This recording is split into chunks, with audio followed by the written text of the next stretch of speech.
जय हिंद. नमस्ते विद्यार्थी आणि प्राध्यापक मित्रांनो. मिस्टर अक्षय बळे SPPU एक्झाम अपडेट या यूट्यूब चॅनलमध्ये आपणा सर्वजणांचं स्वागत आहे. आत्ताच्या व्हिडिओमध्ये आपण SYBCom सेमिस्टर 3मधील जे एलिमेंट्स ऑफ कंपनी लॉ नावाचा सब्जेक्ट आहे, म्हणजे कंपनी कायद्याचे घटक, या विषयाच्या प्रिव्हियस इयर क्वेश्चन पेपर आपण बघणार आहोत.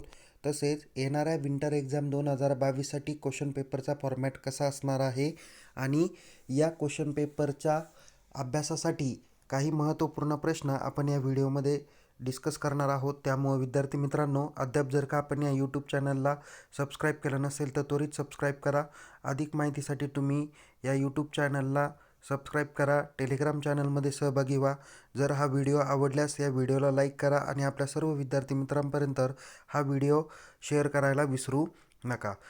तुम्हालाही माहिती असेल, यापूर्वी जर का आपण काही व्हिडिओज बघितले असतील आणि क्वेश्चन पेपर बघितले असतील तर आपल्याला निश्चितच समजले असेल की आपण जे काही क्वेश्चन आपल्याला स्टडी पर्पजसाठी देत आहोत तर त्यातील बऱ्यापैकी 70 ते 80% क्वेश्चन हे जसेच्या तसे आपल्याला विचारले जातात. त्यामुळं ही व्हिडिओ फक्त अभ्यासाच्या दृष्टिकोनातून बनवलेली आहे. त्यामुळं विद्यार्थी मित्रांनो, या व्हिडिओत जे काही प्रश्न सांगितलेले आहे त्या प्रश्नांची काळजीपूर्वक तयारी करा, जेणेकरून तुम्हाला परीक्षेत 70 ते 80%पेक्षा जास्त मार्क्स पडतील. तर चला, तर मग सगळ्यात अगोदर आपण सुरुवात करूया की प्रिव्हियस इयर क्वेश्चन पेपर कशी होती.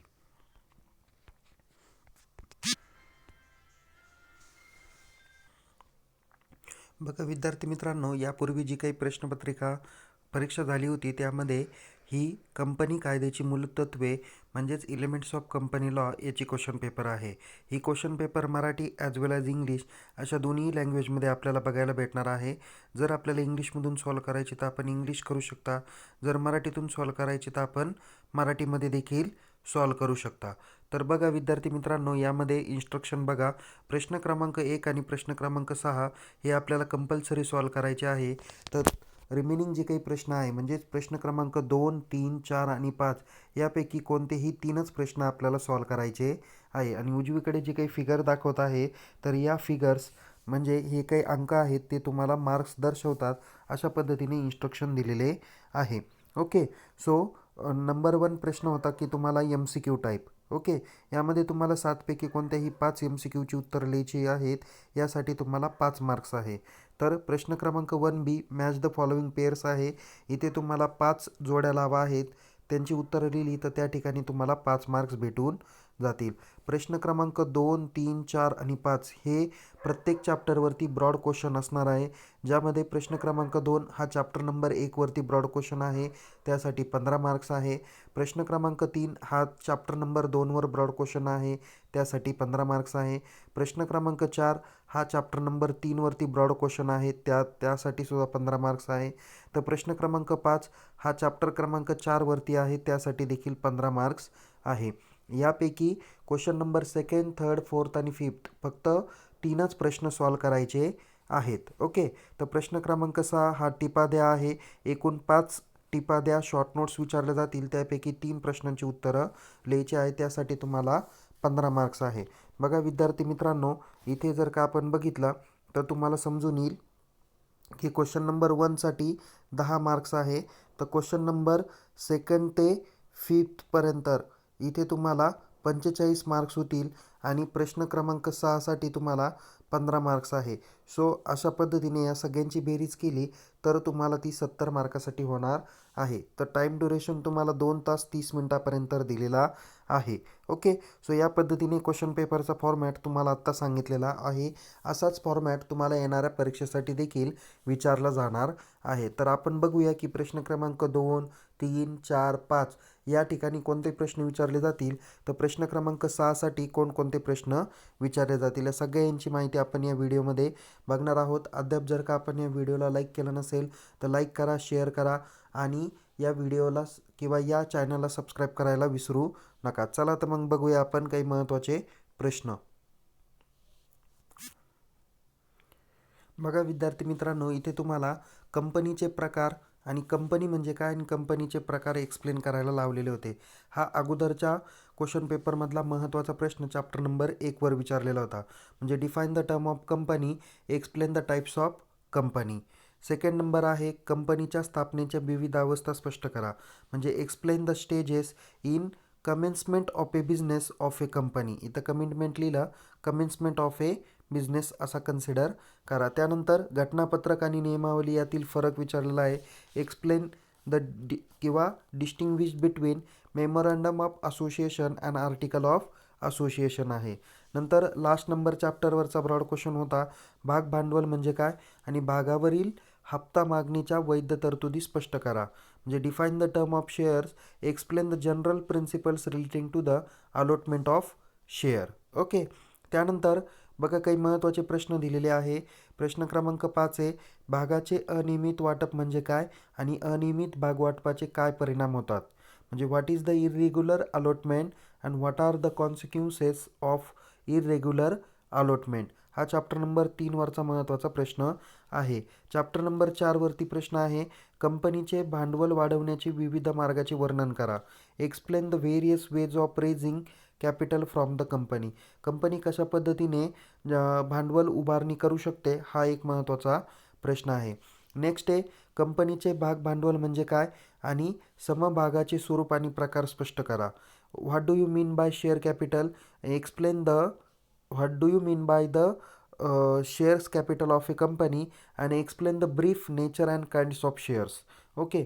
समहक्क भागाचेच विचारलेले आहे किंवा इथे भागांचे प्रकार देखील आपल्याला विचारले जाण्याची शक्यता आहे. त्यानंतर नियमावली म्हणजे काय, नियमावलीतील घटक स्पष्ट करा. कदाचित contain in articles of association असा देखील प्रश्न शॉर्ट नोट्सला विचारण्याची शक्यता आहे. म्हणजे define the term of article of association आणि एक्सप्लेन इट्स कंटेन. ओके. तिथं कंटेन झालं आहे तर कंटेंट करा. नेक्स्ट प्रश्न क्रमांक 9, घटनापत्रक म्हणजे काय, घटनापत्रकातील विविध कलमे स्पष्ट करा. So explain the memorandum of association आणि explain the different clauses of the memorandum of association. Okay. त्याच्यानंतर महत्त्वाचा आहे, हा प्रश्न येण्याची जास्त शक्यता मला वाटते, ते म्हणजे प्रवर्तक म्हणजे काय. त्यात कंपनीत प्रवर्तकांचे हक्क आणि कर्तव्य यासंबंधी कायदेशीर स्थिती काय असते ते सांगा.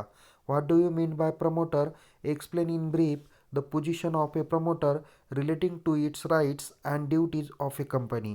किंवा 11 नंबरचा प्रश्न म्हणजे 10 आणि 11 नंबरचा प्रश्न खूप मला महत्त्वाचा वाटतो म्हणून मी तुम्हाला इथे सांगत आहे. 11 नंबरचा प्रश्न आहे, प्रवर्तकांचे कायदेशीर स्थान काय आहे, त्याची उत्तरदायित्वे काय आहेत. The legal position and status of a promoter and what are his duty. प्रश्न क्रमांक 12 आहे, भाग भांडवलाची रचना आणि प्रकार स्पष्ट करा. चॅप्टर नंबर 4 वरचा भाग आहे, शेअर कॅपिटल म्हणजे काय आणि किंवा शेअर कॅपिटलचं स्ट्रक्चर आणि त्याचे काइंड्स ऑफ शेअर्स एक्सप्लेन करा. कदाचित तुम्हाला बघा मी इथे प्रश्न दिलेला नाही आहे, पण तरी पण एकदा सांगतो की समहक्क भाग त्याचे फायदे तोटे सांगा, अग्रहक्क भाग त्याचे फायदे तोटे सांगा, असा देखील प्रश्न येईल. म्हणजे इक्विटी शेअर्स त्याचे ॲडव्हान्टेजेस डिसॲडव्हान्टेजेस आणि प्रेफरन्स शेअर त्याचे ॲडव्हान्टेजेस डिसॲडव्हान्टेजेस असा पण प्रश्न असू शकतो. किंवा प्रेफरन्स शेअरचे जे काही वेगवेगळे टाईप्स आहेत ते पण प्रश्न विचारण्याची जास्त शक्यता आहे शॉर्ट नोटसाठी, तर तो पण प्रश्न व्यवस्थित करून ठेवा. त्यानंतर समहक्क भाग आणि अग्रहक्क भाग यातील फरक स्पष्ट करा. शॉर्ट नोट्सला पण येईल किंवा ब्रॉड क्वेश्चनला पण येईल. प्रश्न क्रमांक 14 आहे, कंपनी कायदा 2013ची वैशिष्ट्ये स्पष्ट करा. चॅप्टर नंबर 1चा प्रश्न आहे, explain the features of company act 2013. 2013चा जो काही कंपनी कायदा आहे त्याची विविध वैशिष्ट्ये स्पष्ट करा असा प्रश्न आहे.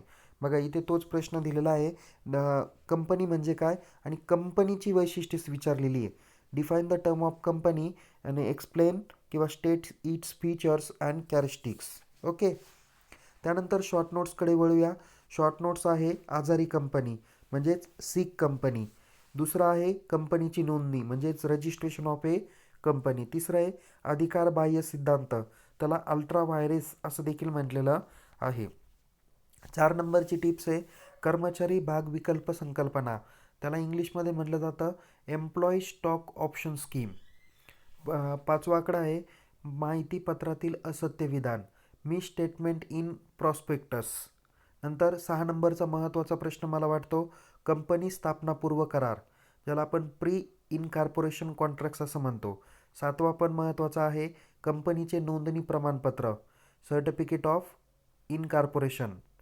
नंतर तात्पुरते इथलं सर्टिफिकेट ऑफ इनकॉर्पोरेशन किंवा रजिस्ट्रेशन असं जरी म्हटलं तरी चालेल.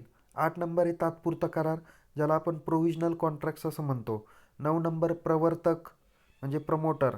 ओके, म्हणजे कदाचित असं सुद्धा शॉर्ट नोट्स येईल, प्रवर्तक म्हणजे काय. ओके, किंवा नुसतं प्रवर्तक या नावाने पण येऊ शकते. 10 नंबर आहे एक व्यक्ती कंपनी, ज्याला आपण वन पर्सन कंपनी असं म्हणतो. 11 नंबर तो पण महत्त्वाचा वाटतो, होल्डिंग कंपनी, जिला आपण टाईप्स ऑफ कंपनी वगैरे हा जो काही प्रकार आहे त्याच्यात खूप सारे टाईप्स दिलेले आहे. त्यातील मला जे काही महत्त्वाचे वाटतात ते मी तुमच्यापर्यंत पोच केलेले. आपण ऑदर जे काही टाईप्स आहे त्यावरती कॉन्सन्ट्रेशन करा. होल्डिंग कंपनीनंतरचा प्रश्न आहे माहितीपत्रकाचे घटक किंवा माहितीपत्रकाबद्दलच्या कायदेशीर अटी.